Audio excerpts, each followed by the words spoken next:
So if you find yourself operating a Wolffkran and the slew brake has this large cover about a third of the way up above the gearbox, right below the motor, this cover here, you'll know that you've got an old caliper style brake. And I've got it uncovered here on this side. So on this particular unit, the motor has been removed, which helps us get a good look at what's going on in here. You can see that you've got these caliper arms on either side, and they hold brake pads, which are here. And those brake pads squeeze on a rotor in there, which sits underneath your motor.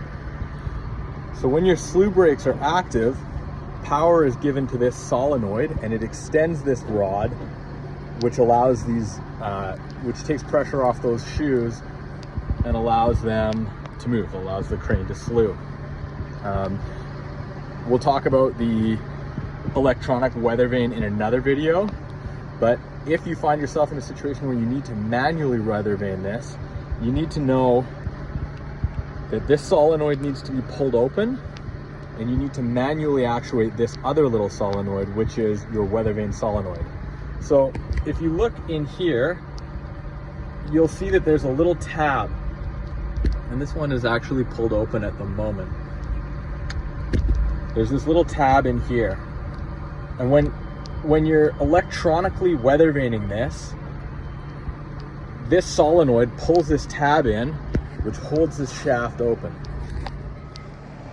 Okay, so this might be a little awkward to see, but in order to weather vane this brake, we need to push on this solenoid, and we need to pull on this lever at the same time.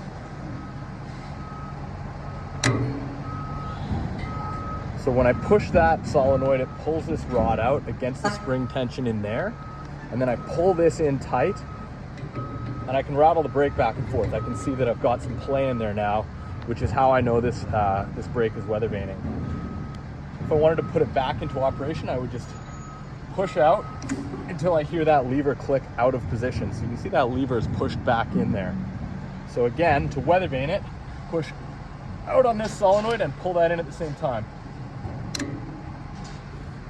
Give it a rattle. If you've got play, you know you're in weather vane. So to make things even a little bit more awkward, this is what you're going to be faced with when you are on the crane. So in order to get that weather vaning done, you're going to have to look at it from underneath. And when you're looking at it from underneath, you can see that there's the weather vane solenoid and the main brake solenoid, and the little lever is back here. So you'll have to get underneath it, push on the weather vane solenoid, and pull the lever in.